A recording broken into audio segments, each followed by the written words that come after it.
Hey gang, Dr. G, Imaginarium. Escapism. You hear it all the time. People talking about how fiction, particularly fantasy fiction, is great escapism. Like sometimes we even have the authors themselves talking about, in particular fantasy, how it's such a beautiful thing that we can escape. Even the granddaddy of fantasy fiction himself, Tolkien, said something along these lines. Paraphrasing, he said that escapism is not necessarily a bad thing. If you were a prisoner, would you be at fault for thinking of things other than jailers and walls and keys? That's a great way of putting it. But I'm here to tell you something I think that disagrees with that. And I think actually that fantasy fiction can be more realistic than so called realistic fiction can be. And here's why. The first thing is that we have to recognize that fiction of any kind is not realistic. None of it is. People in fictional narratives, even the most gritty law drama, or criminal investigation story, or whatever, they don't speak that way. People don't talk the way that they do with such clarity and concision. Rather, people hem and haw and they go off on various tangents and all that. Not to mention, life is just never as organized and as coherent as you see in fiction. So it really kind of begs the question of, okay, what do we mean by realistic then? What is it about fantasy that makes people think it's just pure escapism? Well, it's because fantasy doesn't have to obey the laws of the physical world. And so when that happens, people think, that all of a sudden we have a story that a child might tell where it just rambles off in all sorts of wild tangents. But the thing is, even in that case, there is a rhyme and a reason to it.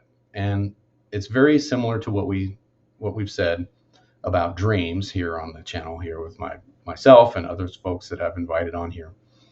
Um, it goes right to the heart of what is it about storytelling in general? Like, what are we doing? Why do we tell stories?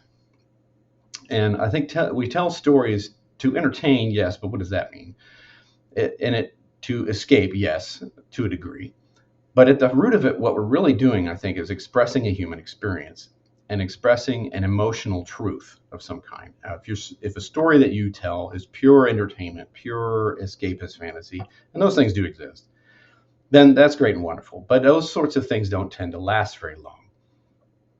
But on the other hand, a story that has a powerful emotional truth behind it, like The Lord of the Rings, to use Tolkien's example, the fantasy elements enhance the truth that he was telling about the nature of good and evil and what it means for the individual, as well as the world, as well as the world of the spirit and of nature.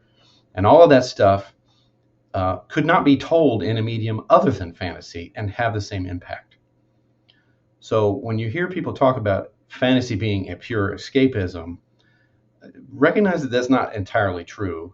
And in fact, the best fantasies, because they're not bound by the rules of the physical world, they are able to use symbols and emotional metaphors in such a way that can be very impactful and really describe the emotional truth that I'm trying to convey in a way that cannot be done any other way.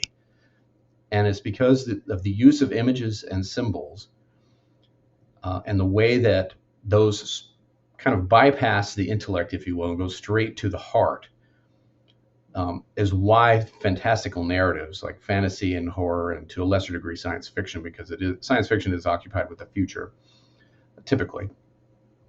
But all of those are reasons why a fantastical narrative can actually depict an emotional truth in a more accurate way than a more so-called realistic story can.